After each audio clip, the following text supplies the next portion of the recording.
A gente vai estudar agora a advocacia aqui no curso de ética e a gente vai tecer alguns comentários sobre esse tema. A gente começa pela vedação de divulgação conjunta com outras atividades, explicando o que é isso e como funciona. O advogado, ele pode ter outras profissões, tá? Isso não é vedado, mas ele não deve promover a sua advocacia por meio de uma outra profissão. O Estatuto da Advocacia estabelece diretrizes claras sobre a prática profissional dos advogados, em especial sobre a incompatibilidade de promover a advocacia em conjunto com outras atividades. O objetivo é preservar a independência e a dignidade da advocacia, assegurando que a profissão seja exercida com foco exclusivo nos interesses jurídicos dos clientes. A interdição de promover a advocacia em conjunto com outras profissões ou atividades comerciais, ela é fundamental para evitar conflitos de interesses e para manter a percepção pública da advocacia como uma prática independente e imparcial e neutra. A vedação, essa proibição de divulgação conjunta, resguarda a ética profissional e a integridade da advocacia.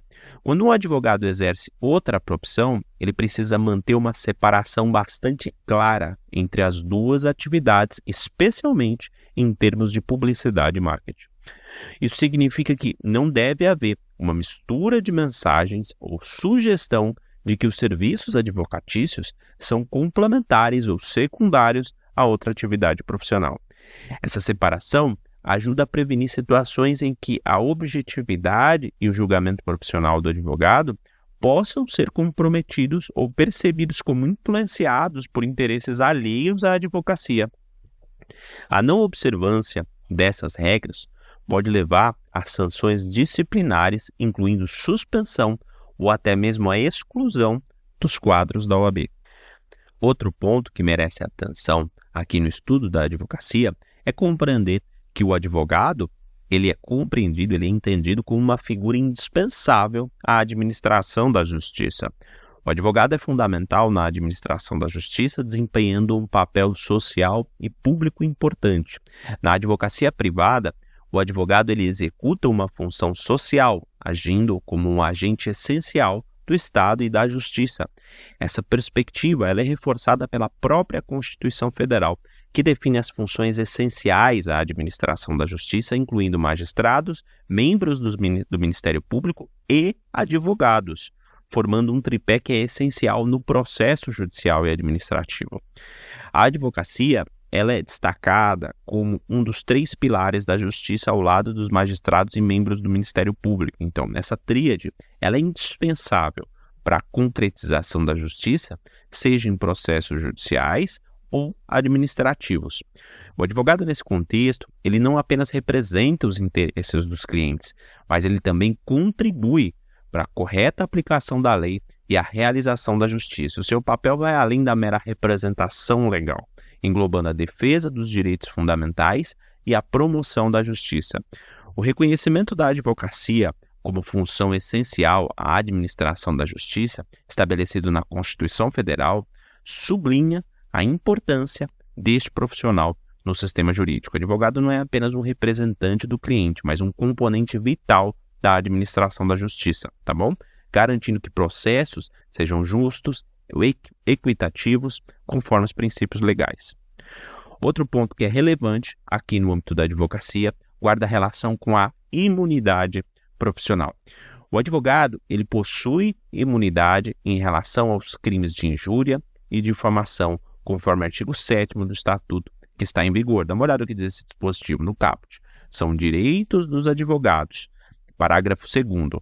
O advogado tem imunidade profissional, não constituindo a injúria, difamação ou desacato puníveis qualquer manifestação de sua parte no exercício da sua atividade, em juízo ou fora dele, sem prejuízo das sanções disciplinares perante a OAB pelos excessos que ocorrer. Nota que eu falei aqui injúria, difamação ou desacato. A gente precisa deixar claro, contudo, que o termo desacato do dispositivo foi interpretado como inconstitucional pelo STF, tá? Isso significa que o advogado ele não possui imunidade contra eventual crime de desacato no exercício da função. tá bom? Ainda que no exercício da profissão, então ele não tem essa imunidade. O STF afastou essa possibilidade. Essa imunidade, então, de forma geral, em relação à injúria e difamação no exercício da profissão, ela é fundamental para assegurar que os advogados possam exercer a sua profissão com liberdade e independência, sem receio de uma retaliação ou perseguição para suas manifestações no exercício da advocacia. O fundamento dessa imunidade reside no quê? Na necessidade de proteger o advogado contra possíveis intimidações ou pressões decorrentes da defesa dos interesses dos seus clientes, essencial para a administração da justiça. Então, a imunidade do profissional, ela guarda relação com tudo isso que eu acabei de falar, mas a gente precisa destacar que ela não é absoluta. Ela se aplica apenas às declarações feitas no exercício da profissão e em juízo. Isso significa que as manifestações do advogado, quando diretamente relacionadas à defesa dos interesses do cliente e inseridas no contexto processual, aí sim não podem ser objeto de ação por injúria ou difamação.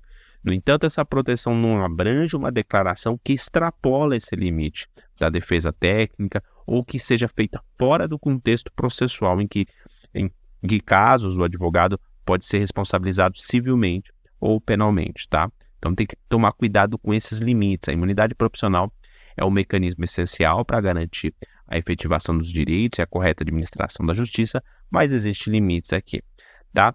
E quanto à contribuição no processo legislativo, um ponto importante também na advocacia e que foi modificado pela Lei 14.365 de 2022, então é bastante importante para quem está estudando para a OAB ou para concursos isso. A contribuição dos advogados no processo legislativo é um aspecto importante na elaboração de normas jurídicas dos poderes da República. Essa importância se deve, em parte, à tendência de parlamentares, muitas vezes sem conhecimento jurídico especializado, de elaborar leis que podem carecer de técnica legislativa adequada. Sobre o tema aqui, contribuição no processo legislativo, o artigo 2º-A, introduzido pela Lei 14.365 de 2022, dispõe o seguinte, olha só, o advogado pode contribuir com o processo legislativo e com a elaboração de normas jurídicas no âmbito dos poderes da República. A presença de advogados no processo legislativo auxilia na prevenção de inconstitucionalidades e na melhoria da qualidade das leis propostas. Conforme estabelecido no Estatuto da Advocacia e da OAB, os advogados possuem o direito de participar, então, em todas as fases do processo legislativo. Isso inclui etapas realizadas em diferentes esferas, como na Câmara dos Deputados, no Senado, no Congresso Nacional de forma geral, em assembleias legislativas, Câmara de Vereadores, etc. Esse direito ele é um reconhecimento da importância da visão jurídica qualificada na elaboração de leis e na garantia da sua conformidade com os princípios constitucionais e legais. Um outro ponto que é importante aqui no estudo da advocacia é a exclusividade do exercício da advocacia. A exclusividade do exercício da advocacia é um tema central na regulamentação da profissão, como delineado no Estatuto da Ordem dos Advogados do Brasil e demais documentos normativos.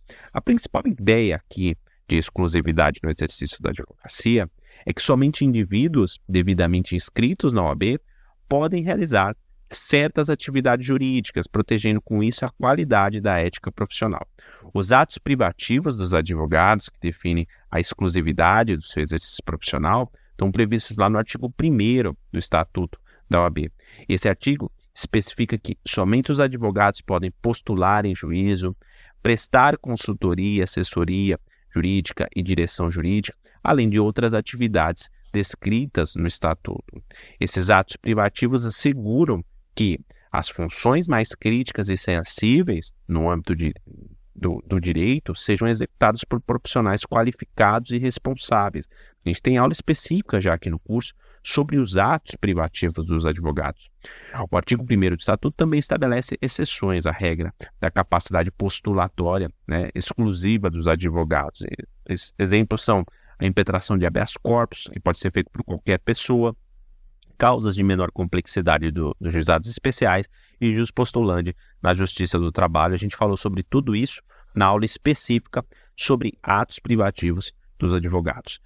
Outro ponto que é importante aqui no âmbito da advocacia, que a gente precisa estudar aqui, é a advocacia como um serviço de notória especialização. O que é isso? Essa ideia aborda a caracterização da advocacia como um serviço técnico importante e singular, que pode ser contratado pelo poder público, inclusive mediante a inexigibilidade de licitação. A advocacia ela é reconhecida como um serviço de notória especialização, conforme o artigo 3º-A do Estatuto da OAB. Dá uma olhada no que diz, no caput. Os serviços profissionais de advogados são, por sua natureza, técnicos e singulares, quando comprovada a sua notória especialização nos termos da lei. Parágrafo único esclarece que considera-se notória especialização profissional a sociedade de advogados cujo conceito no campo da sua especialidade, decorrente de desempenho anterior, estudos, experiências, publicações, organização, aparelhamento, equipe técnica ou de outros requisitos relacionados com suas atividades, permitem inferir que o seu trabalho é essencial e indiscutivelmente o mais adequado à plena satisfação do objeto do contrato. Essa caracterização ressalta a natureza técnica singular dos serviços jurídicos prestados por advogados. O reconhecimento da advocacia como um serviço de notória especialização enfatiza a expertise técnica e a qualificação especial requerida na prática legal, distintas de outras profissões. Esse reconhecimento ele não é apenas nominal, ele tem implicações práticas significativas, especialmente no que diz respeito à contratação de serviços jurídicos pelo poder público. Porque, uma vez comprovada a notória especialização, os serviços jurídicos podem ser contratados diretamente, mediante uma inexigibilidade de licitação, então sem precisar de licitação. Isso significa que, em certos casos, os serviços advocatícios podem ser considerados únicos ou de fornecedor exclusivo, permitindo uma contratação mais direta com entidades governamentais. No entanto, é importante salientar que a notoriedade da especialização ela deve ser devidamente comprovada. Não basta simplesmente alegar a especialização, ela precisa ser demonstrada por meio de experiência e reconhecimento no mercado.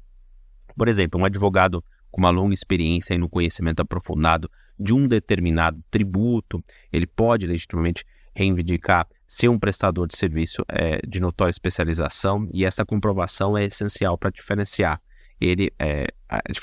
a verdadeira especialização técnica de meras alegações genéricas. Então vai precisar comprovar que ele de fato é especialista nesse tributo, seguindo aí o parágrafo único do artigo 3º-A, né, vai mostrar que ele tem ele é especialista de fato no campo da sua especialidade, né, nesse tributo, e demonstrando desempenho anterior, vai ter que demonstrar estudos, experiências, publicações, organização, aparelhamento, a equipe técnica voltada para o propósito desse tributo ou de outros requisitos relacionados às atividades. Então ele precisa comprovar que de fato é especialista nesse ponto.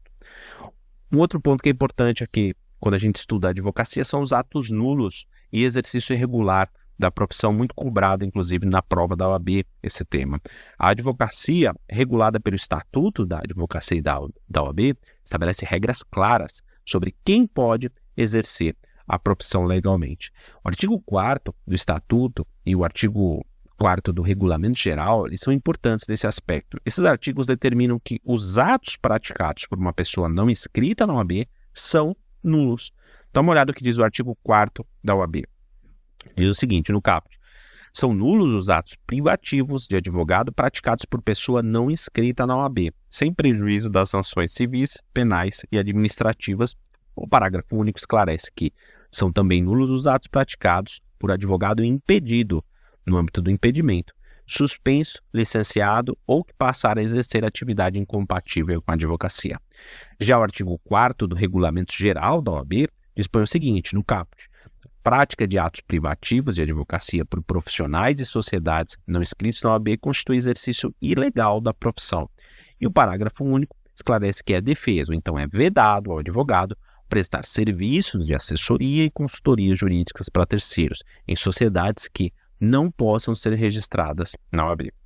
Isso significa que se alguém não está inscrito na OAB e pratica ato jurídico, esse ato não é considerado válido, pois a pessoa está exercendo a advocacia de maneira irregular, tá bom? Segundo o Regulamento Geral, inclusive. A invalidade dos atos praticados por não inscritos protege a integridade e a qualidade dos serviços jurídicos. A exigência de inscrição na OAB serve para assegurar que apenas indivíduos qualificados e autorizados possam oferecer serviços jurídicos. E isso evita que leigos pratiquem o direito, o que poderia levar a representações jurídicas ineficazes ou até prejudiciais ao cliente. O Estatuto também aborda a situação de pessoas impedidas de praticar a advocacia no âmbito do impedimento específico, conforme a gente leu. Isso inclui situações onde o indivíduo, mesmo sendo advogado, encontra-se em condições que o tornam inapto para o exercício profissional em determinadas circunstâncias.